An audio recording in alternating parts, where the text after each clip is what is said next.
Hello, everybody. Happy Tuesday afternoon. Hope yours is going well. And today we have another Seahawks video to get to. But before we get to the football content, I want to say we just hit 1,460 subscribers on YouTube. We've absolutely blown up since yesterday, gained over 30 new subscribers. I want to say thank you to all my new subscribers. And thank you to all the old continuing subscribers. If you guys were not watching my videos, I would not be making them. Let's keep on pushing this number. And also today, before we get into the football content, there's one more thing I want to go over. I've decided to open memberships to the channel, so if you go to one of my videos and scroll down, you will see the join button. You can also do this via the account, my YouTube account page, and if you click join, you get the option to become a member on the channel. Now, being a member costs $1.99 a month, a recurring payment. And what do you get for that $1.99 a month? You get loyalty badges next to your name in comments and live chat, so you stand out in the chat. You get to use custom emojis, which I will be adding more of as time goes by. As of right now, we have a couple Wilson ones and a couple Metcalf ones. Only members will be able to use these emojis. And I will also give, if the member wants, shout outs to members in video intros in the future, as well as video descriptions in the future. And before I move on from this, I also want to say that I am committed to never putting my content behind a membership wall or a paywall. I want to say that my videos and my streams will never force people to sign up for memberships in order to access. I don't want to do that. But if you want to gain access to these emojis, if you want to get these badges, if you want shout outs in video intros and video descriptions, you can become a member for $1.99 a month. And now that that's all out of the way, let's move on to the football content. So a few days ago, I posted this comment on my community page. Need some video ideas for next week with no Seahawks game. Can't do the typical videos, so comment with some videos you'd like to see me make to fill the days. So we got 25 comments. We got a lot of comments. We got a lot of different takes on what people would like to see, but the overwhelmingly most liked comment that I got was this one right here.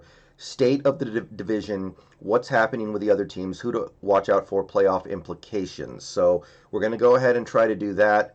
And it's not a bad time for a video like this because after last night and after even the previous night, there have been some people in my streams and my comments freaking out a little bit about the division, particularly the Arizona Cardinals, because they blew out the Cowboys by 4+ touchdowns last night, or I think actually exactly 4 touchdowns, and looked very good. So I was streaming that game last night, and a lot of people were a little concerned about the Arizona Cardinals and the threat they could pose to the Seahawks in 2020. So I'm going to pull back on that a little bit here. We're going to take a look at the Cardinals' schedule coming up.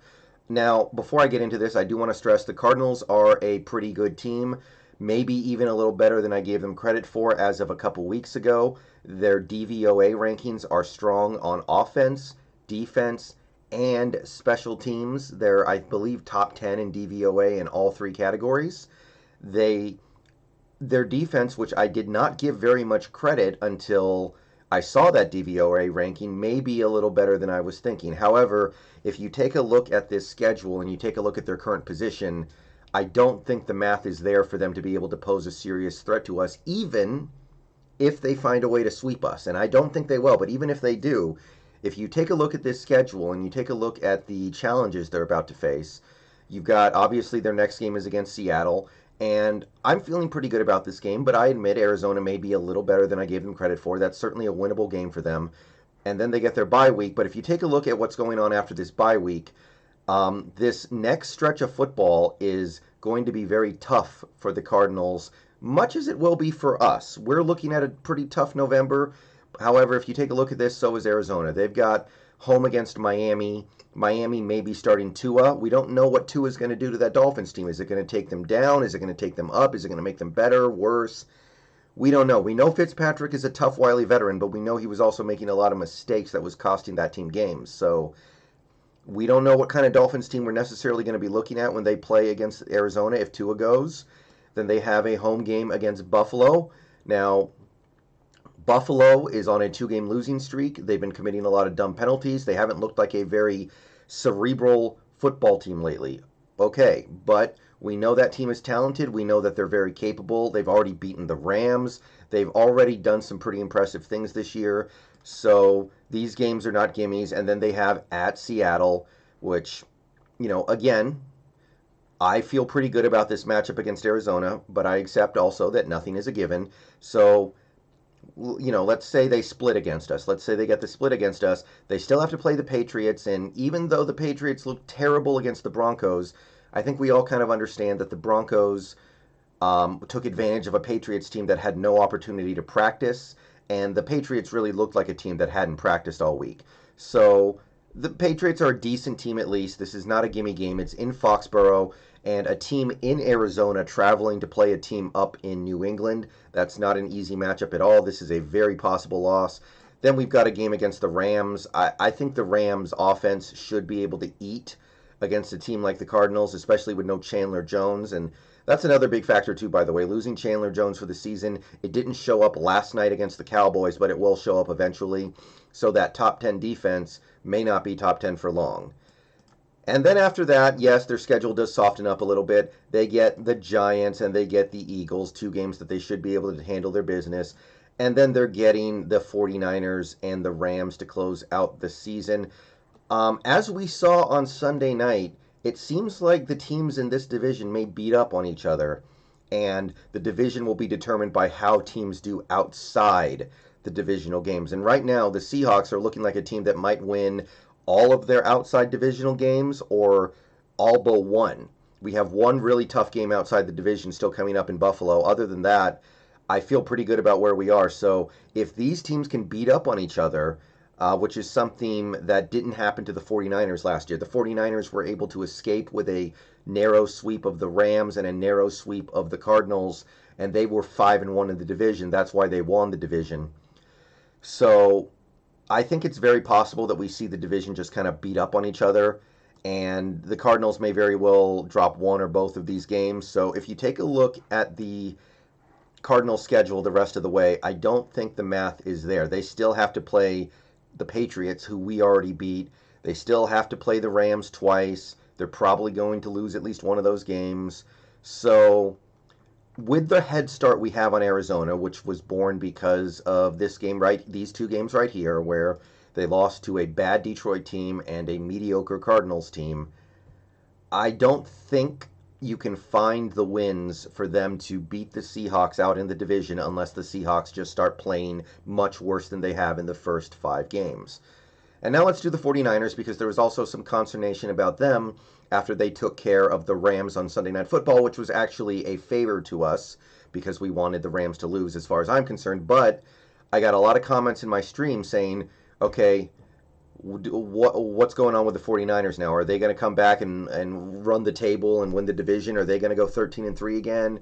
Are they really good all of a sudden? I saw a lot of paranoid comments. I want to go ahead and shoot that down real quick by looking at this remaining schedule, and I'm here to tell you that this 49er team may not win another game until December. In fact, I think they are probably going to be underdogs in every game they play until December. So looking at this schedule, you've got at New England. I know New England just looked bad, and this is a winnable game either way, don't get me wrong, but in New England, that's not going to be easy. That's not going to be fun for a Niners team that's coming off a big win, that's coming off a primetime victory. I would take New England in this game. At Seattle, I'm feeling good about this one. Obviously, we're playing a Niners team that has a mostly castrated defense. No Bosa, no Solomon Thomas, no D Ford, it looks like. Probably no Richard Sherman.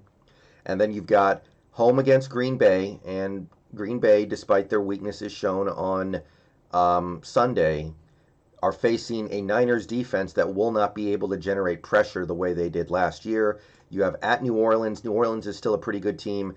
At the Rams, you got to believe the Rams pick up a little something because of the home field advantage and take care of this game.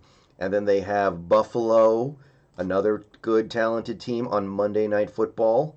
And then you get to the softer part of their schedule. They've got the football team, they've got the Cowboys.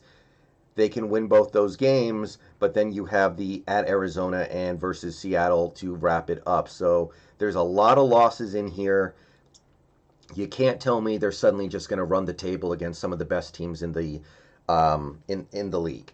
This is where the first place schedule hurts because the 49ers won the division last year, they have to play the Packers and the Saints, which we do not have to do.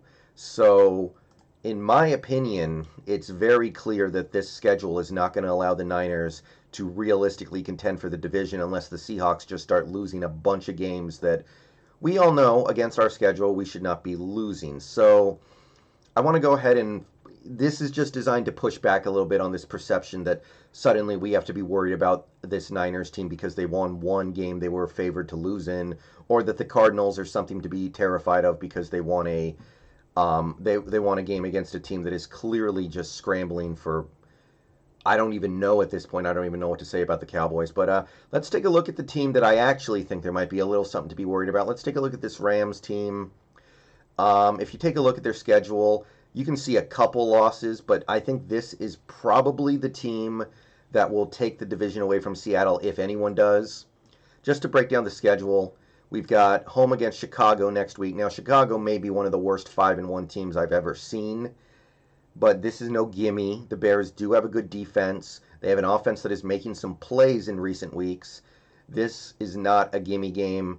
And then you have at Miami. You know, we'll see what Tua's up to. We'll see if Tua's playing. We'll see if Tua's playing well. This Dolphins team is not going to look like the Dolphins team that we faced or that we've seen all season necessarily. Then they get their bye week, and then they play us at home. I mean, that's a big part of the reason why I think the Rams will probably beat us in Week 10, just because they're coming off a bye week. They're probably going to be feeling a little more urgency. They're going to be playing at home. So this, I will concede, this feels like the loss that could make this division more competitive. But then after that, you have at Tampa Bay, and Tampa Bay is a flawed team. They have problems, but we saw how good they looked on Sunday. That team is clearly starting to trend in the right direction. This smells like a loss to me. And then rematch against the Niners. The Niners are not a pushover, despite the injuries they've had. The Niners are starting to find themselves at least a little bit. They can at least be competitive in games like this. Then you have the Cardinals to kick off December. They still have to play the Patriots, and I'll say it again, that is not going to be a gimme game. They do get a Thursday night home game, which is a big boon, so I imagine they will be favored as they should be in this game, but the Patriots are not going to be the team that you saw against the Broncos the whole season. That was very much an aberration.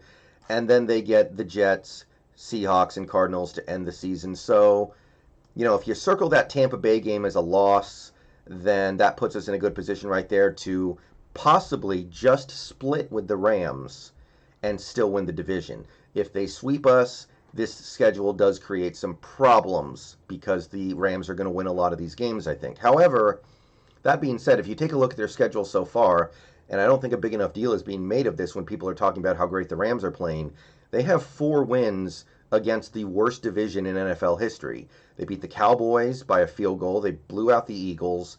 They beat the Giants by basically a last-minute interception to prevent a game-tying drive, and they blew out the football team. But these 4 wins came against teams that are all truly atrocious at football.